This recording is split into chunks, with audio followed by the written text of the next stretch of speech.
It's Santa Vlog!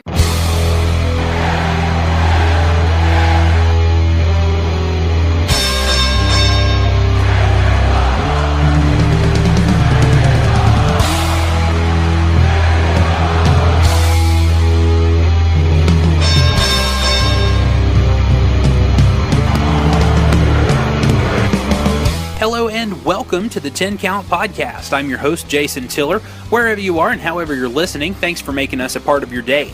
Before we go any further, we must mention that we are fan and listener supported, so thank you very much. We bring this podcast to you for free every Saturday. Check it out on iTunes and SoundCloud. You can subscribe on both of those mediums to get the latest podcasts downloaded directly to your phone every week. While you're at it, rate us on iTunes. That's the easiest way to support 10 Count Podcast. Rating us helps us grow our audience and hopefully attract some new sponsors. You can also visit our website, 10countblog.wordpress.com. We post every podcast there as well as some really cool blog entries. This week you can check out our predictions for Tri-State Wrestling's Unleashed event in Monroe City, Indiana. That happens tonight, July the 9th. While you're there, check out our social media and podcast page. You can find us on Facebook, Twitter, Instagram, and subscribe to our channel on YouTube. You can also check out some of the podcasts that inspire us to make 10 Count Podcast great. And last but definitely not least, be sure to check out our local indie promotions page where we've provided links to some of the hottest indie promotions in this area. That's all at 10countblog.wordpress.com. Well, what can I say about this week's guest? I'll start by saying calling him eccentric would be an understatement. He's one of the members of the tag team Chaos Carnival, and I'd be willing to bet a lot of people have a difficult time understanding him. I speak, of course, of the one and only Blaine Black. Blaine's in-ring persona is one birthed of horror movies and a general all-around cracked sense of humor. I have to admit, the first time I saw him and his partner Patrick Taylor, it was a little freaked out. Kind of one of those don't get close to me type of reactions. But getting to know him has been a great experience, and it turns out he's really good with kids too. He came to record this week's podcast and actually hung out with my son a little bit, and even reffed a match between him and Johnny Watts. Blaine has a unique perspective on a lot of things wrestling related, some of which differ greatly from what others would say, but you can't argue with the fact that he leaves a lasting impression. We talk candy corn spots, Comic-Con, and dreams and goals for his character. Before moving on, we want to make sure that we give our friends Rollick a plug. They've allowed us to use Snorkeling into Oblivion as the official theme song for the 10 Count Podcast. Be sure and head on over to Facebook, give them a like, and take a minute and download their latest album. They're giving it to you for free. So if you're a virgin, you're safe, but the rest of us are doomed. Here's our conversation with the Chaos Carnival's Blaine Black. So Blaine, how you doing, brother? Really good. I like you. I like you. I like you. Oh, man, I had a good time. Thank you, Harry. Okay, so now to talk about the man behind the character, and believe it or not, he actually does speak words, Blaine Black. I'm so happy to have you on, man. Hey, it's actually pretty good to be here, and yeah, I can talk. Shocker, I know.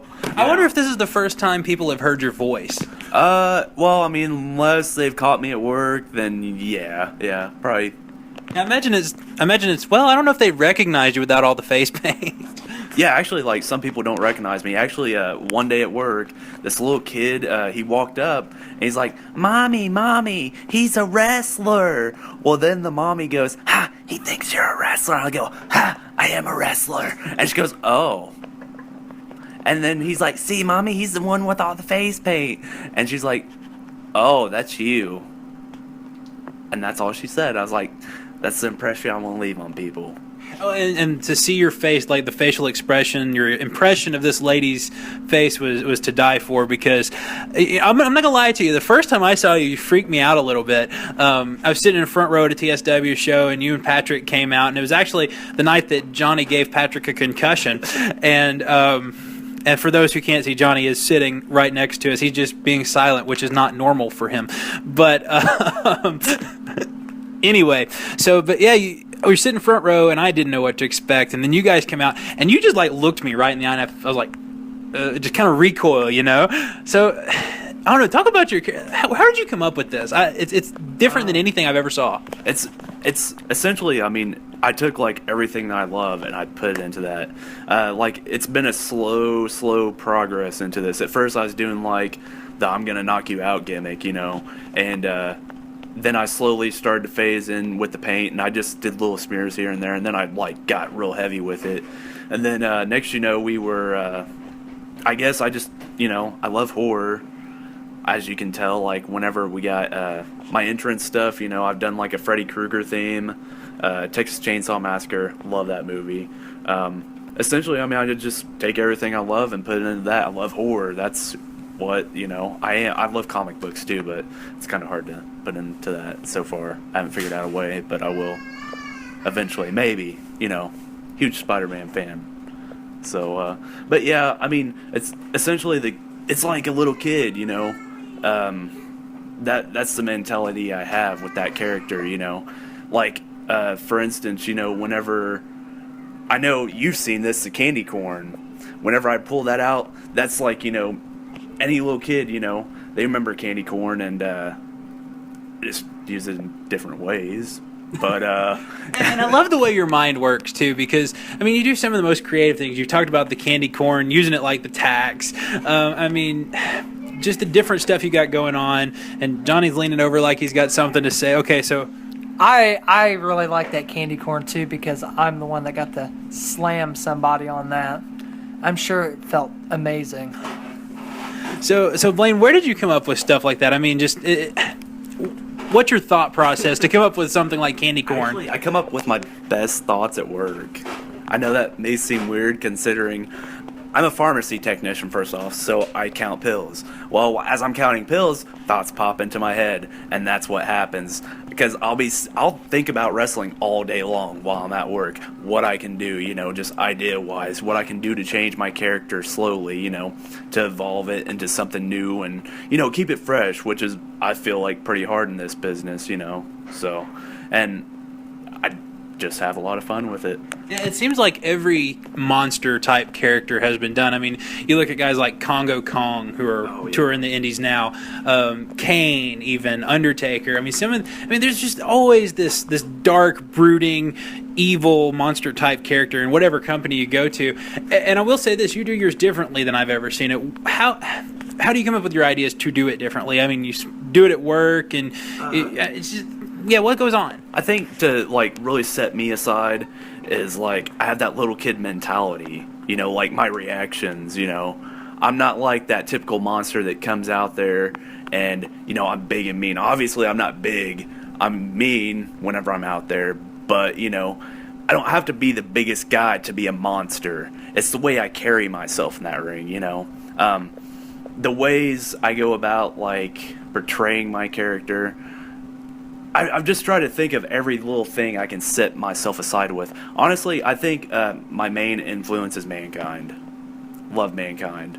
Love Mick Foley, easily. I've met him probably 3 or 4 times now. And but anyways, does he remember you when you meet him? Yeah, I actually did one time. Yeah. Actually, I was wearing this shirt last time I met him, which is a Chris Hero shirt, Death by Elbow, one of my favorite indie workers. But yeah, and me and him actually talked indie wrestling for a while, and I ask him, and anytime I meet a guy, I'm like, what I ask him, I try to pick their minds a bit, Actually, I'll say this: the person that I learned the most from, picking their minds, was Jim Cornette. It was really interesting, actually, and he ranted for probably 45 minutes at this Comic-Con I went to. And I go, what's wrong with pro wrestling today? And he's like, well, let me tell you, what's wrong with pro wrestling today? And well, basically, here's what sums it all up, was the last thing he said. And he's like, whenever you go to a magic show, why would you go to a magic show if you knew all the tricks to the trade? He goes, that's the thing. Internet has ruined wrestling, and, it'll never be what it is. And essentially, that's why I try to apply to my character, that it's a magic show. I'm this character, I'm this larger-than-life character, so. And I think you do a great job putting a little bit of silliness into it as well, because, you can't be all serious.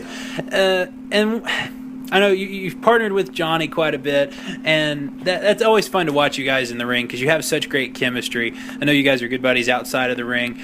But where do you come up with some of the silly stuff, and how? I mean, is that just something you and Johnny do sitting around? I mean, what is that?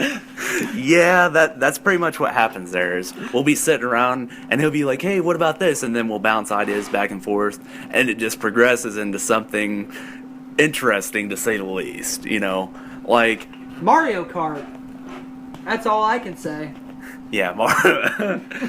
He hates Rainbow Road. I don't like the rainbow. It hurts. I don't want to taste the rainbow no more. I think we can all sing to that tune. I hated Rainbow Road so much. It was the worst one.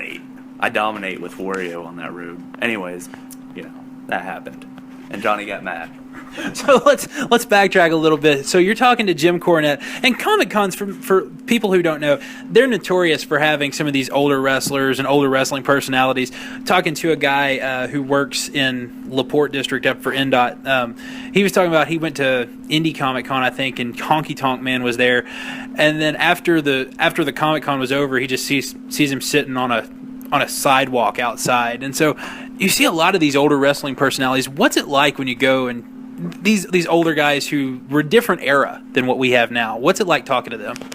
Honestly, I mean, like I said, I like to pick their brains, but sometimes I hate to say this, but it's kind of sad to see what they've become, or like the fact that they're still hanging on for that last, trying to get every dollar out of what they had. And that's understandable, making those appearances. You got to make money somehow. But first one that comes to mind is Virgil. Oh gosh, Virgil, lonely Virgil, poor little Virgil. And his misspelled sign, his misspelled Ted DiBiase sign. I mean, that kills me every time I see that, because it's like, I can't believe it, man. Like, I know you feel bad for the guy, but then again, I don't have any room to judge, but I'm going to say it anyways. He's kind of a laughing stock of pro wrestling. But I still imagine there's some pretty good information you can get out of those guys, because there's typically, and I know with Virgil this is the case, there's not always a long line, so you can actually get up there and you can sit and chat with them kind of at will. Yeah, and that's what happened with Cornette. I mean, honestly, he signed everything for free if he brought something with you. Honestly, one of the nicest guys I met. Also, Tom Pritchard. I met him that day, and he was really fun. Just to pick his brain, since he used to train guys like The Rock and Kurt Angle and guys like that. So I picked his brain, and whenever I was talking to him, he really put it into perspective. And I asked him, I'm like, so what does it take to be a successful pro wrestler today? He goes, honestly, there isn't really. Basically the way he put it is, there is no pro wrestling anymore. You have to be an entertainer. He goes, you can like entertain in any way, but he's like, whenever you're out there, it's all about your character, how the way you portray yourself, and how you carry yourself. So, coming from him, that's why I put that into my character. It's all about my character mainly. I'm not the greatest wrestler, but I will entertain you. And I agree with that statement, because I've been entertained every time I've seen you. So, how did you plug into that for a minute, because the character thing is where it is at, and actually that's why I think our thing that we've done this past year has went so far, because it's been, if people actually watch our match, we barely do any bumps, for the simple fact that we don't have to, because of the story that we tell is mainly just motions. We literally go through the motions. And that was about anywhere we went. We could have used something again and remodified it, so we didn't have to do any bumps. It's not, that old saying, work harder, not smarter, or maybe work I said, smarter, yeah, whatever. Yeah. Reverse that? Yeah. You really don't have to work harder. You just have to work smarter. And that is what wrestling is today. I mean, look at all the guys on TV. Hardly most of those guys even do any bumps anymore. They really just do little odd little things, and they're dead. But it goes into the. Here's the thing: is like a lot of this stuff on TV. Like whenever I did a seminar with Nick Densmore, he was talking. He goes, they gotta take all this stuff and fit 12 minutes into 5 minutes, and whenever you're on TV, it's a completely different ballgame compared to like where we are. We can go out there and we don't have to do much, But here on TV, they're like boom, boom, boom, boom, hitting all these moves, and none of it means much, because they're just rushing through it. And I think that's especially true in the indies. You watch, like, a lot of people have watched the Will Ospreay Ricochet match. That was a 20-minute spot fest. There was no storytelling. Yeah, it was awesome. It was fun to watch for, like, the first 10 minutes. But then, you realize, okay, they're not really telling a story. No, and honestly, okay, I will watch stuff like that, and I'm not going to knock it. But this is how it feels to me. It's... Okay, people talk about wrestling being choreographed and stuff like that. This definitely feels like one of those things whenever I watch that. Because everything was so smooth and, they were hitting this, hitting this, hitting this, hitting this. It's like they were, like ballet dancing. And, because they were just boom, boom, boom, boom. None of it mattered in the end because you hit all these big moves and then, oh, here's an RKO out of nowhere after you hit all this other big stuff. Like, what's that RKO supposed to mean? Nothing, because people use finishers like the super kick. Oh, don't get me on that one. Silly Young Bloods. Yeah, I'm not a Young Bucks fan. Young Bucks, sorry. Yeah, I knew what you meant, but I'm just not a fan of that kind of stuff. I mean, a super kick should be the finish, not somebody that throws super kick, super kick, super kick, super kick, not 53 freaking super kicks. I know. And I get so sick and tired of it. So sick and tired of it. Well, and I think that's evident, in the story you guys tell. Of course, first time I ever saw Chaos Carnival, and of course, for those who don't know, we've had his tag team partner, Patrick Taylor, on. He was actually the 4th ever episode of 10 Count Podcast, and I wanted to get Blaine on way before now, but we'll take him. But one of the great things, about Chaos Carnival and Johnny and Don is you guys have told such a rich story. And, of course, it culminated, in Princeton that night when Don turned on Johnny, essentially. The next event at the Eagles, she kicked him in the nads, and it was on at that point. So, I mean, you guys have kept the story so fresh and interesting. How do you guys do that? Honestly, I mean, anymore, like... Okay, if you look at wrestling nowadays, you don't see a story last this long. This has been going on, like... Right. A year. Yeah, almost a year probably. Maybe like 9 probably months. Yeah, probably about 9 months. I mean, it's hard to do that, but you just slowly, you can't just rush through it, We slowly tell. I mean, if you look at all these matches together, it's one big piece of artwork, I love art in general, but like all this together and it paints like a nice Picasso, man. Whenever I go out there, whenever we went out there, that's what we've done. We painted a painting, man. Told a story, I mean, yeah, each match can stand by itself as a story in its own. But whenever you look at it, each match, all of them together, it's one big epic story that, you can... I'm proud of what I've done with this, But how have I kept it fresh? Just, like... The fact that I'm good friends with him, Patrick, and Bob Anderson, whatever you want to call him. I consider them all family, and it just, that's what it takes, you got to be comfortable with who you're with in there, I was going to say... Whenever you're... Well, I was just going to say, it helps to have good chemistry with everybody because, if you're in the ring with somebody you don't trust, you're going to get hurt. That's just all there is to it. Well, even, like, our first match, which was in, like, where was it at? I don't remember where it was at. It was at a festival or something. Yeah, it was in... I don't remember where it was at. It was down that way. But anyway, Yeah. I remembered it was at a festival because that was the night, and actually, this is kind of bringing some back to my remembrance, that was the night that God put the thought in my mind of bringing this... Ever since I started wrestling, I was a clown, but like I said in my podcast, I never took the mantle. That was the first night that a clown actually was at that festival, and she came out with me. Best name ever, Miss Rosie Bottoms. Yep. Love that clown name. And you know what? I never took the mantle, like I said, but that night, me, him, and this clown, Miss Rosie Bottoms, which she even rode in a bug. Yeah. It was so cool. And who else was it Dawn? Dawn was our ref that night. Yeah, Dawn was our ref, but there was somebody else. Was Patrick coming out with you at the time? No, Oh, because anyway. Patrick wasn't even there that night. Barry was Yeah. coming out with. Well, he don't matter. He's nothing. Oh, hey, Charlie was too at the time. Yeah, before Charlie. Yeah, nice elbow, Charlie. Yeah. Give you a nod to that. Yeah, best elbow ever. Yeah, best elbow ever. She takes a good target. But anyway, Right in the face. but that night, me and Rosie Bottoms, I got a lot of good little nuggets from her that night. But you know, it actually. Nuggets. it was good for me because I know a lot of people have always told me that I'm kind of a funny guy, and I don't see it. I guess I just go with the flow or whatever, flow with the go. But that night, I don't even remember what we was talking about. I had that clown rolling. Like, she wasn't even in her quote unquote character. She broke character. She even said, "Oh, you should be a clown," and I think that's where it all. And that's where the thought got plugged in my mind. I was like, well, I kind of always was, because when I started, I did the two characters, one in the mask, one out of that, and I was like, that's pretty much what my mask character was. So it just kind of got birthed, and then the whole story, I mean, even from the beginning, I actually had to borrow gear off him when I first started because I didn't have any gear left. Because when I got back in this, I had nothing. I was coming in from the street.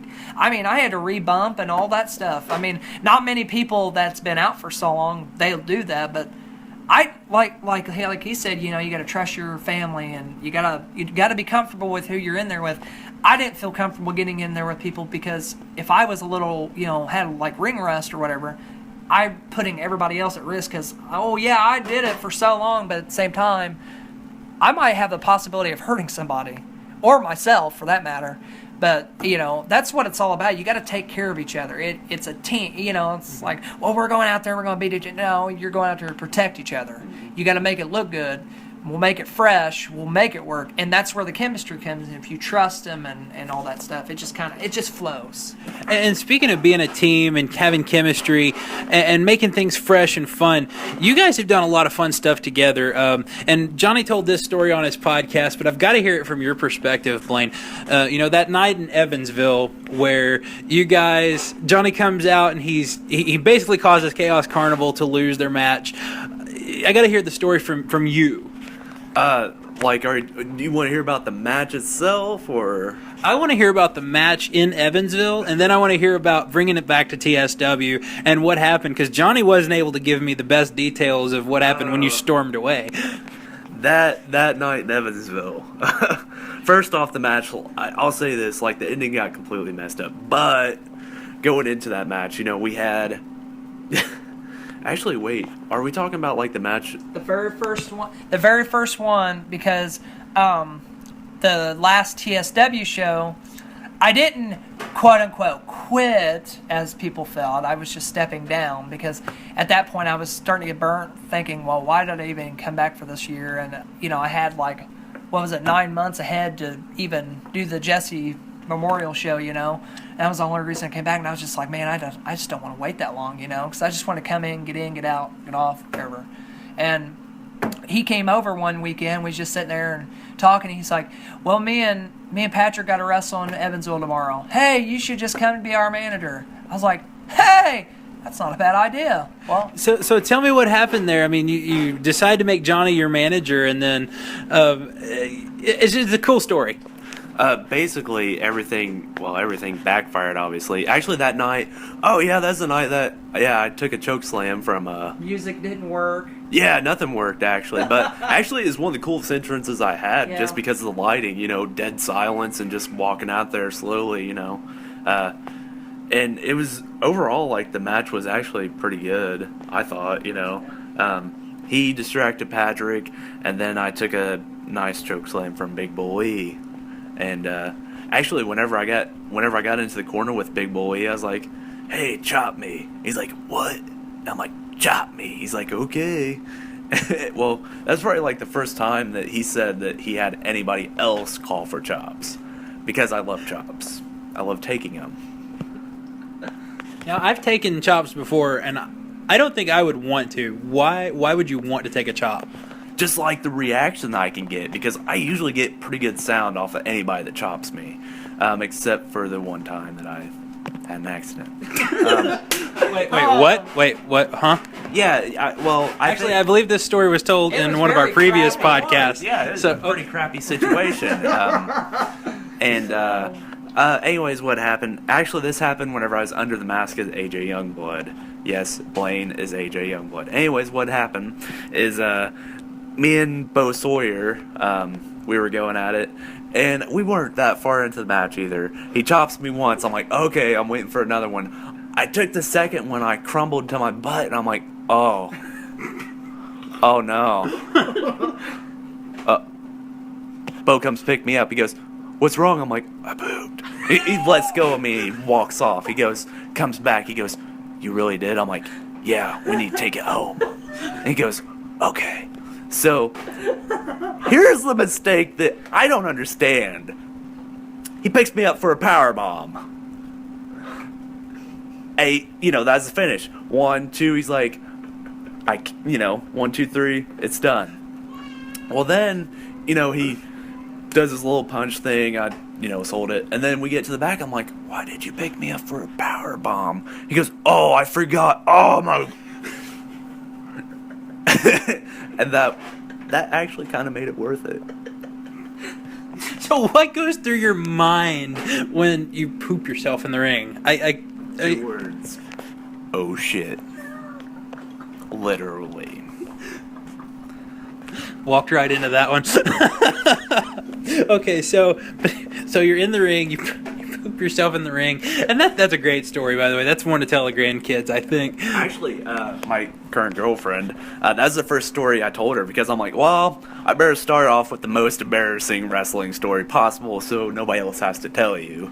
And I told her, and she's like, oh, okay, that's nice to know. I'm like, there you go.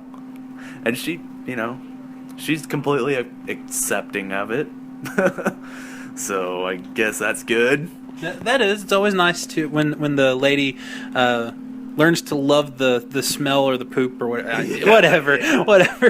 Wake up and smell the poop. So I gotta ask this is I guess this is a more technical question about the poop.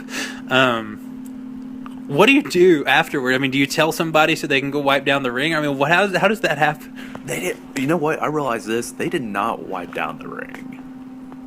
But it didn't seep through my gear either. So, I guess that's good.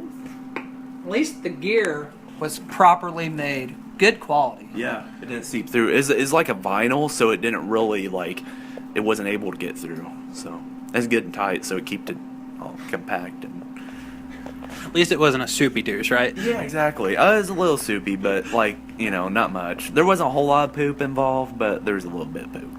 Now that we've spent 5 minutes on poop, let's get back to Evansville. Anyways, that night, what happened, that was our first trial as him as our manager. And honestly, the crowd was so behind it. And I was actually, I thought it'd go over good, but it's kind of iffy waters because you don't know how they're going to take him. And we came out one entrance. I believe he came out actually, I don't know did you come off? You came out this side Yeah. with heels, And- and I came out the other side. Yeah. And I came out mid-mat, mid entrance on them. They were in the middle, on the outside of the ring. Yeah. And that's when I came out, and the first thing I do is I blew that air horn. And there was over 500 people there that night, which that is the most I've ever seen in the Coliseum that I've ever been wrestling there wise, because whenever I was there in the prime of my time, there was maybe 20 people there, and that was when the Coliseum was crashing down to nothing, and now it's starting to climb back up. So It was a pretty awesome feeling, honestly, that night, to work in front of that many people. And just the way the crowd reacted to us, interacting and everything, and the fact that it cost us our match, they popped pretty big for that.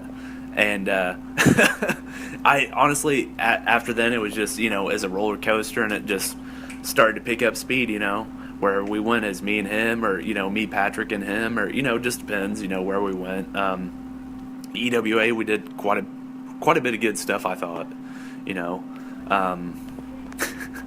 and it never got boring, and like you mentioned, how it's hard to keep fresh, but we bounce ideas off each other. We changed up our match. We used a lot of the same stuff in places, but it was different crowds, and you can get away with that, Our second show at Evansville, where me and him actually tagged together, that was interesting that night. Actually, a lot of fun.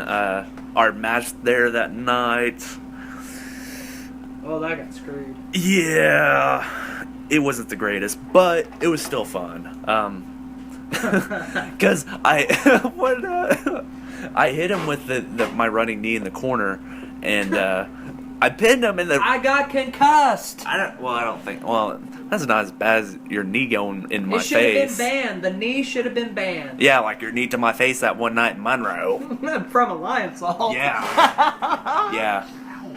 Actually, I will say, even concussion involved, that was my favorite match. I remember all of it, too. I've never had a concussion where I couldn't remember. Anyways, back to them. I'm all over. No, I love chasing rabbits like this because it's fun. You never know what you're going to hear because it's squirrel, Yeah. Anyways, our second match, the second Evansville show, was actually it was fun because we had a bag of goodies out there, which involved, there was a slinky in there, a rubber dog, let's see here, there was a bra in there. Actually, I think I still have that, or maybe you have it.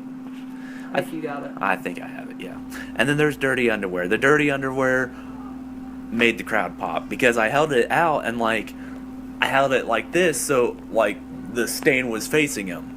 Well, then I turned it around, my reaction was the greatest. I just threw it off, and, they popped big for that. And actually, I think that was pretty much, oh, yeah, I need him in the face. And then 1, 2, 3 on accident. And then we overturned it, basically, and he rolled me up 1, 2, 3. And, yeah, it was a cluster, yeah. That's actually where the underwear was birthed, because that idea popped that out, and then we're trying to keep it fresh. Well, how can we reuse that? When we went to TSW the following show, I don't know if that was your first show there or not. I can't remember. But when we went and did it there, we actually did it where we cut the underwear up. He actually had it on underneath his tights, and I wedged it off of him. And it had his name on it, and I think it was stained too, wasn't it? Yeah, I stained him. And I put the day of the week as Wednesday. So, and that was going to be my next question. The first time I saw you guys, it was the whole, the pull the wedgie thing, and then the stained underwear. And I was going to ask kind of where that came from, so I guess I don't need to ask anymore. But, I mean, the crowd does like stuff like that. And, some would call that gimmicky, but personally, it's just so much fun. You get to go out there and you get to be yourself, and you get to do things with your friends that you're probably going to do anyway, Yeah. And, you can talk about it being gimmicky and all this, but, our match, I guarantee you, on any card, you will not see that on any other card usually nowadays. Because anymore, you just have, okay, I'm just going to go out on a limb here and say, we was talking about characters earlier, and if you look at TSW, there are some quote-unquote characters. Hokey. Anyways, there's some of them that, they'll be like, oh, yeah, this is my gimmick. Well, you know what? Whenever somebody asks me what my gimmick is, I'll just tell them, watch me, you'll see what I do. And that's it, I don't need to tell people what I am. They can make their own judgment of what I am whenever I'm out there, because I don't know. I feel like it's just like artwork. Everything is subjective, everybody has their own opinion of something, Am I a fan of a lot of the guys in TSW? No, because of the fact that I'm a character-based guy. I like characters. There's some characters I like in TSW, but there's a lot of guys that I just don't feel have characters. Well, and I think you get that in every promotion. It's not necessarily just TSW. I mean, if you look at WWE right now, I think probably the most disappointing of all the NXT call-ups is Baron Corbin, because he is awful. You look at Apollo Crews, he has no character. He's just the smiling dude who's out there. Everybody anymore is just a worker. That's all they are. They're not a character. They don't treat it like it's entertainment. They treat it like it's a sport. If you're in Japan or Mexico or Canada, it's a sport. in America, it's entertainment. That's just my personal opinion. Again, wrestling is subjective. Everybody has their own opinion. That's my opinion. Well, and there's a lot of schools of thought on it, too. I mean, this is something that's kind of hotly debated amongst the internet wrestling community. And, a lot of people, they love the stuff like Ricochet, Will Ospreay. And that's very athletic. I mean, it's true. That's a very sport type of performance. And then you get somebody like The Miz. I love people bag on The Miz all the time, but I think he is the best pure heel in WWE.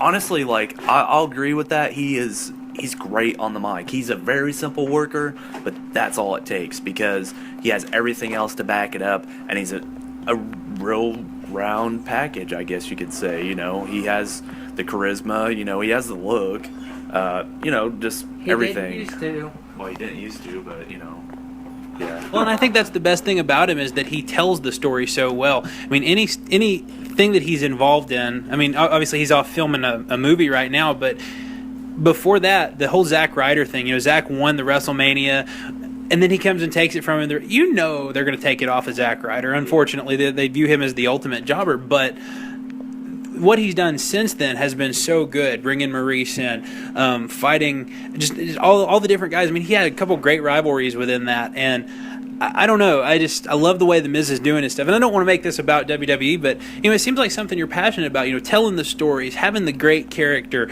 and making sure that people understand that you're there to be entertained, so let's entertain them. People have paid good money to do this. And, even with my character, with my match, with everything, I do anything to set myself aside from anybody else on that roster, TSW, monster-wise, you only have, maybe one other, and that's Executioner, And honestly, I'd love to work with him someday just because of his character. That's the way I look at it. I don't look at, oh, hey, he's a great worker. The reason I picked Anderson Grimm for my tag team was I was like, hey, he'd be a good fit. Look at him, he would fit with me. That's just me. And I've never met a man who likes to bleed as much as this guy. Oh, yeah. Yeah, he likes that, Like he literally told me, we were talking on Facebook because I might have him on the podcast at some point soon, but he told me, he goes, I like to bleed, and it's just that's weird. My process is if I'm gonna bleed, you're gonna have to beat the shit out of me. I've bled before, but it wasn't, on purpose. I was going to say it wasn't by choice, And I think I'd be like that too, you want to get busted open. Mm-hmm. Yeah. And actually the one time I did bleed a lot, this happened second year into wrestling for me, and this was this sucks so bad. First off, we was wrestling in front of 10 people down in Fort Branch, Indiana, and this guy was taller than me, and he threw a line. Well, he threw his line, and since I was so much shorter than him, his arm wrapped around right in my mouth area. So whenever I hit, I bit a huge chunk out of the side of my mouth, and I bled for probably 2 or 3 days because it was so I bit just a huge chunk out, and I remember as I was leaving, I was like, oh, there's a trail of blood all the way around the ring. And actually, the worst part about that match, I will never go to the top rope either after that match, because I dove to the outside onto the guy. And actually, this is a shout out to Kirk Martin. His knee met my nuts that night, and the biggest probably atomic drop in the world. Because I dove off, and whenever I landed, his knee went right between my legs. And I was about to cry. And normally Johnny's the one who, whose nads are the magnet for kicks and punches and stuff. Yeah, because actually I think one of our tag team matches that we had where you were tagging with Don, it was near the end, and I kick him. I went to kick him in the gut, and I got a little low with it, and I caught him right in the nuts, and he dropped, and I'm like, oh crap. And you could tell I'm just looking around, I'm like, crap. So I pick him up, and I'm like, okay, we got to finish this. And so, yeah, it was and that's what makes it fun is improvising and stuff like that. So I got to know, this is normally my first question, but here we are 40 minutes in, and we're talking about it. But, kind of how did you get into wrestling? What made you want to do this with I don't know if you have aspirations of WWE or anything like that, but I mean, what made you want to get into it? As I mentioned before, Mick Foley he was the person that pulled me into wrestling. I started watching like 96 right around whenever Mankind debuted, and those promos just sucked me in. And, just even with those promos, he told such a great story, and that's what really just pulled me in. Do I ever plan on going to WWE? I know that's not possible. I'm not like the biggest guy. I don't work out that much, obviously. I do DDP yoga, which is amazing.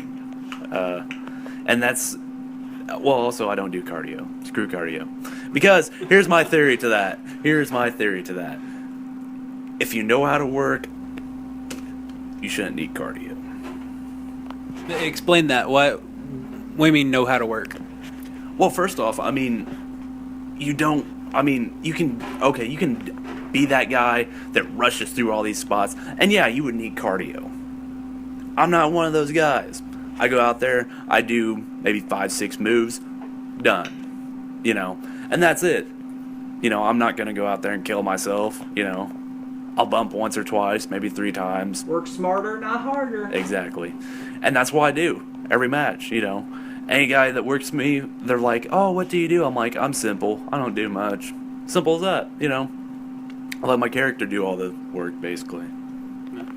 So Mick Foley brings you into it, and I like Mick Foley a lot too. I think I gained an appreciation for him later in life because at that time I was probably elementary school, so I was a little scared of him. I'm not gonna lie to you. But then once he started, Dude Love, and actually I'm out of all the characters, I love Dude Love quite a bit. Like, even though I can't apply that to my character, the 2 characters of his I do apply to mine is Cactus and Mankind, because they're on that darker side. But I love Dude Love. I think we all do though, because he brought out such a different side of Mick Foley. You didn't see the charismatic ladies man type guy, because this was a guy who you saw his tooth go through his nose. I mean, so I don't know. How much did you mark out whenever they did the 3 guys, like all 3 characters on the Jumbotron? That is one of my favorite pieces ever. And actually, just watching that, I don't know how many times I've watched that, just because, you see all these characters interacting, and they're all, it's the same guy, but it's 3 completely different characters, interacting. It's just amazing. I can't sum up, how much I appreciate Mick Foley for what he's done. And another thing about Mick Foley that got me into this business was the fact that I looked at him, I'm like, you know what? He's not in shape. I can do this. And honestly, that was, my first reason, one of the main reasons besides, his character that got me into this business. And actually, funny story, first day of training, I went to do a flip bump, and I spiked myself. Gave myself a concussion. First day, guess what? I came back. And, I'll admit, my flip bumps aren't the best, but hey, I still get over. And for what it's worth, I did the same thing at the Monroe City show. Flip bump, spike myself. And people don't understand how hard that really is. Yeah, you really gotta... I guess it's like a leap of faith, honestly, because, the human body isn't going to naturally just do that, But that's the way I've always looked at it, because obviously your body isn't meant to flip like that, but... Body's not meant to bump at all. Well, we still do it. Yes. We do it because we love it, I think. But, okay, so we've covered, kind of hold the bases, between stories and goofy stuff, the underwear. Did we talk about the candy corn tax? I brought that up, but I didn't. The candy corn came up, I was, the whole childish thing, with me loving horror and I love Halloween. Actually, where I kind of took it from is the movie Trick or Treat. There's a scene in there where there's an old guy, and he falls down the stairs, and you see candy corn, gumballs, razor blades, just, all down the stairways that he just fell. I was like, that's kind of a good idea, but what am I going to do with candy corn or bubble gum or whatever? I was watching, the ice creams at one point, and they pulled out sprinkles, and they used that as their tags. I was like, there we go. I'm using candy corn as thumbtacks. And sure enough, that's how it happened, and it's happened twice now. So, I don't want to give away anything. We were talking earlier about another idea you have, and are you okay with talking about it? Oh, or yeah. Okay, and we can just do the epic tease. I don't care. But I mean, you got another idea for a thumbtacks-esque kind of fun thing? A certain building block, that little kids love. The kind that you walk through the house at midnight and step on one and think, "Dear Mother of God." Yeah, and. Well, okay, there was one time whenever I was a kid, I did actually fall onto, like, a Lego castle and demolish it. And I was like, that hurt. And I'm like, anyways, if you look at Legos, it's been done before, but whatever. Anyways, whenever you look at Legos, it's that believability that somebody's like, oh, I stepped on Lego before. That hurts. They're going to believe that hurts because anybody that stepped on Lego knows it hurts. I mean, anybody. It's just, it's gonna hurt. It does. It hurts. I've done that before. Father of a 2-year-old. It's happened. Yeah. So what's next for Blaine Black? I mean, you're mentioning kind of your characters constantly evolving. You got some time coming up where you're just going to kind of reevaluate a little bit, and I think everybody does that at some point, just to say, okay, this is where do I want to go with this story? Where do I want to go with this character? Your time with Johnny's kind of winding down a little bit because this storyline's gone on for so long. So what's next for Blaine? I think this character has a lot of ways I can go with it. I'm constantly thinking of ways I can go with it. Who knows? Maybe there will be a face run involved. Maybe there will be just me going out there and doing a split personality thing. Who knows what will happen there? Well, I was going to say, let's talk about corporate Blaine. And I know that's terrible, but I've thought about it. I've really thought about it, and let's say I've come up with a way that it'll work, where both you get to see both sides of Blaine. This is what I've thought about. Is like usually with my current characters, you don't see me do a whole lot of wrestling or chaining or anything like that. And who knows, you might see something different out of me, like a chameleon. I can change. One thing I will say is, like, with Blaine, is I'm always looking for, like, new themes to go with, like, horror wise. So who knows, we might see a clown come out. Well, that's another cool thing. That I wanted to talk about it at some point in the podcast. Your gear is so cool because the first time I saw you, it was Texas Chainsaw Massacre, the leather face, and then not too long ago you debuted the Freddy Krueger gear. So talk a little bit about that, and obviously you have to have your gear special made, but that's kind of neat. Do you have a lot of? Are you going to do a lot of that, or have you done a lot?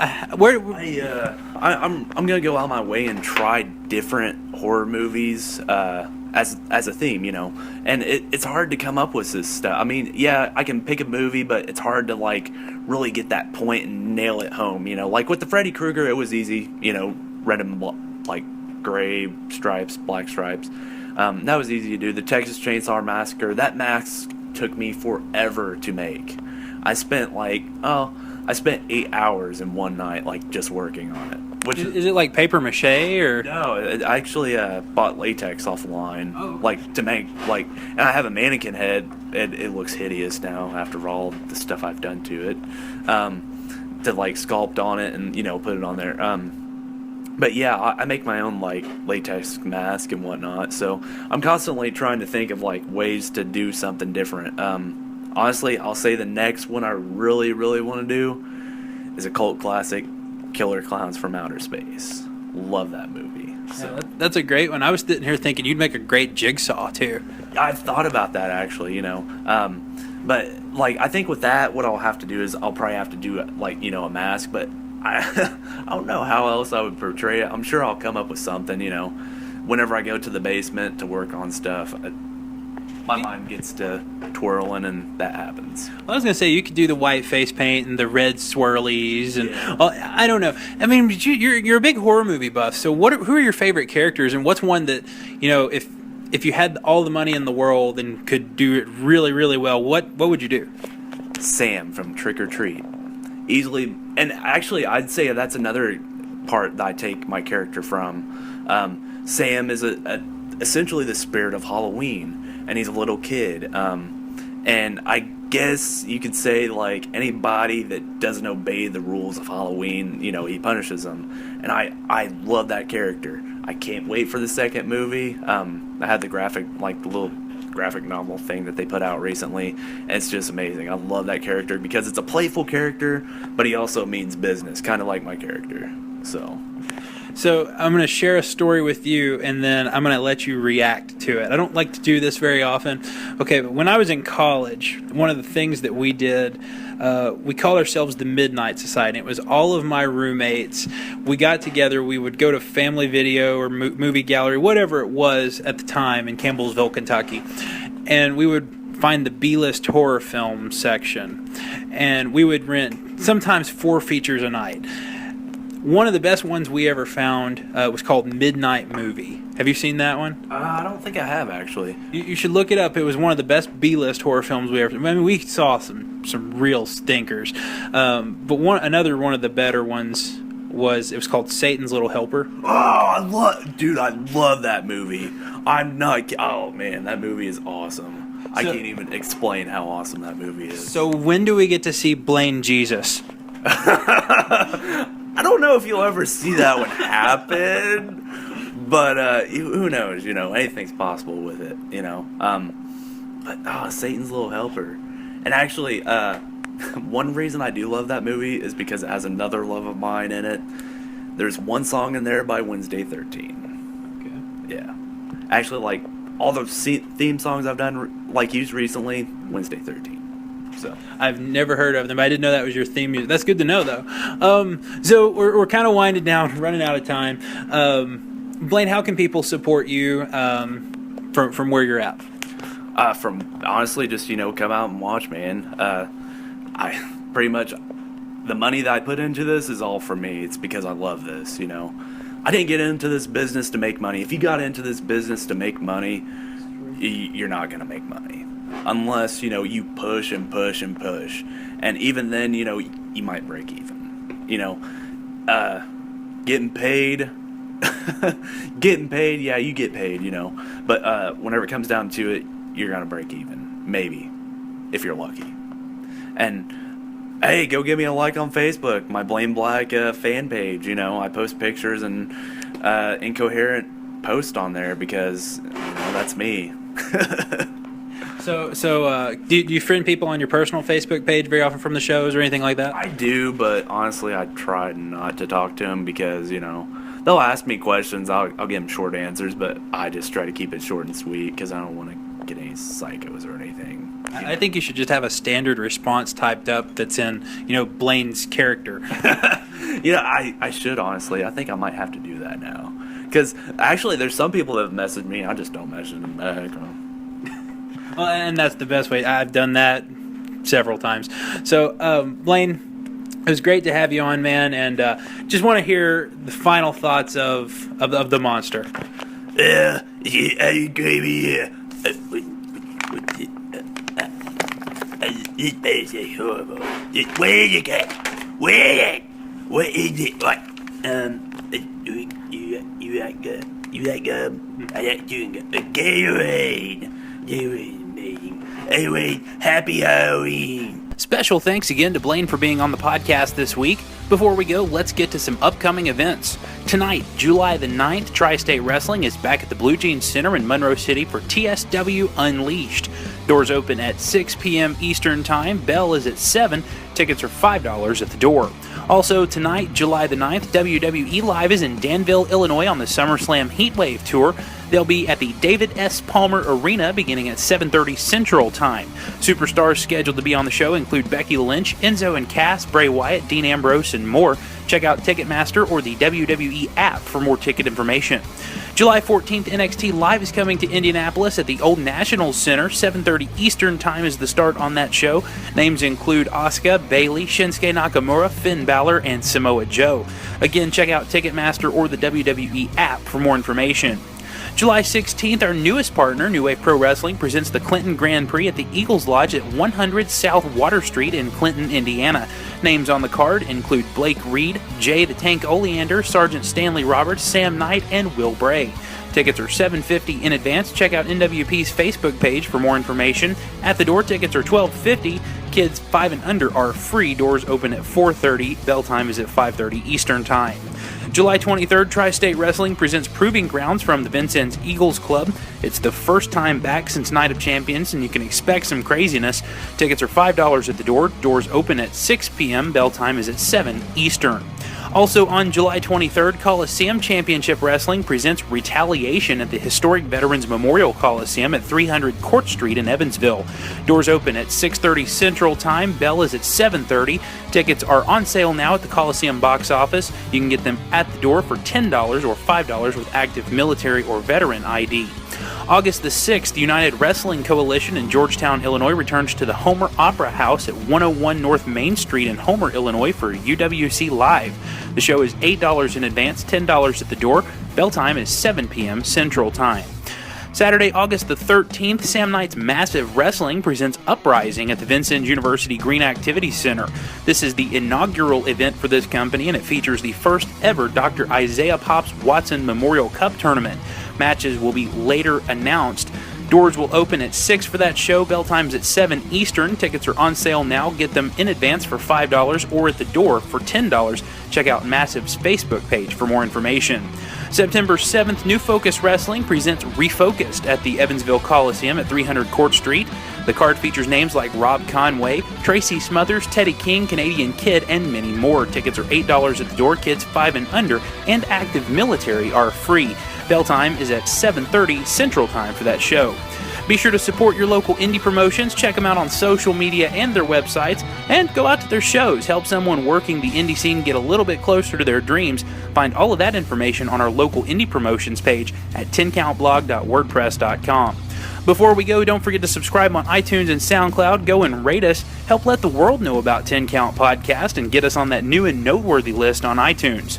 Also, don't forget to check us out on social media, Facebook, Twitter, Instagram, and our channel on YouTube. You can find links to all of those on this article at 10countblog.wordpress.com. You can also find them on our social media and podcast page at 10countblog.wordpress.com. We're always accepting submissions. Want to write something about wrestling? Send it to us at 10countblog@gmail.com. It can be about any topic you choose as long as it's wrestling related.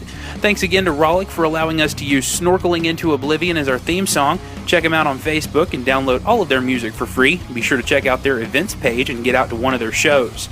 Also, don't forget to visit us at 10countblog.wordpress.com. Subscribe on iTunes and SoundCloud. And seriously, go and rate us. It takes 5 minutes.